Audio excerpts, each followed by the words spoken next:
Photo এখন কেনেকৈ upload কৰিব লাগে আপোনালোকে নাজানে। চাওক এইখন ফটো মই কেনেকৈ আপলোড কৰিম বহুতে গম নাপায়। আৰু যিসকলে একেবাৰে ফেচবুকত নতুন ভালকৈ বুজি লোৱা, ফটো এখন কেনেকৈ টাইটেল লিখিব লাগিব, হেছটেগ কেনেকৈ লগাব লাগে মই আপোনাক ভালকৈ সঠিকভাৱে বুজাই দিছোঁ। ভালদৰে চাওক, এইখন ফটো এখন ল'ম হা, এইটো চাওক মোৰ প্ৰফাইল হা, মই বেক কৰিম এতিয়া ভালদৰে বুজাম আপোনাক। ভালদৰে চাই লওক, আপোনাক ভালদৰে বুজাম, একেবাৰে প্ৰথমৰ পৰা বুজাম। এইটো মোৰ প্ৰফাইল হা, চাব এইটো মোৰ প্ৰফাইল 136K ফেমিলি, এইটো মোৰ। এতিয়া মই এখন ফটো আপলোড কৰিম, কেনেকৈ আপলোড কৰিম, সঠিক নিয়মটো কেনেকৈ কৰিবা ভালদৰে চোৱা, স্কিপ নকৰিবা। এই তলত যাবা এনেকৈ, এই ইয়াত যাবা, দেখা আছে না, এইটো চাওক ৱাটছ অন ইয়ৰ মাইণ্ড, ইয়াত ক্লিক কৰিবা। হ'ল, এতিয়া এই গেলাৰীত যোৱা, এখন গেলাৰী তোমাৰ ফটোবিলাক য'ত থাকে এখন গেলাৰী যাম। মই কেমেৰাত গ'লোঁ মই এখন ফটো ল'ম, ধৰি লওক এক্সাম্পল দিছোঁ, এইখন ফটো ল'ম মই, এক্সাম্পল ফটো ল'লোঁ। কেনেকৈ কৰিবা, ছাপ'জ ইয়াতে ধৰি লোৱা গুড মৰ্ণিং, ৰাতিপুৱা হৈছে 6 বজাৰ টাইম হৈছে, মই কি লিখিম গুড মৰ্ণিং,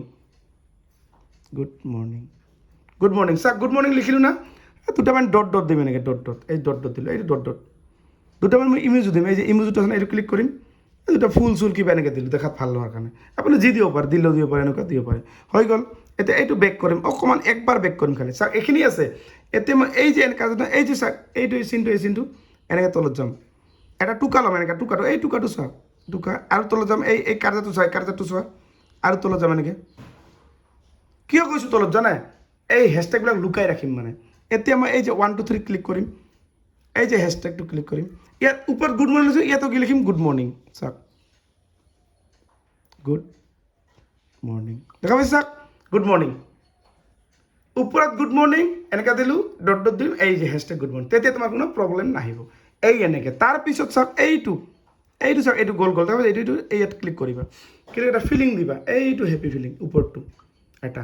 এবাৰ দিবা কি লোকেশন, এইটো চাওক লোকেশন, দেখা পাইছে ভালকৈ চোৱা এখন, এইটো লোকেশন, এইটো লোকেশন কোন ঠাই, তোমাৰ ডিষ্ট্ৰিক্ট কি, ধুবুৰী, বঙাইগাঁও, গুৱাহাটী, যিকোনো, মই ইণ্ডিয়া দিলোঁ ধৰি লওক, বা আপুনি বহলপুৰ, এই যে বহলপুৰ দিলোঁ মই, চাপ'জ যাৰ যিটো ডিষ্ট্ৰিক্ট দিয়ালে হৈ গ'ল।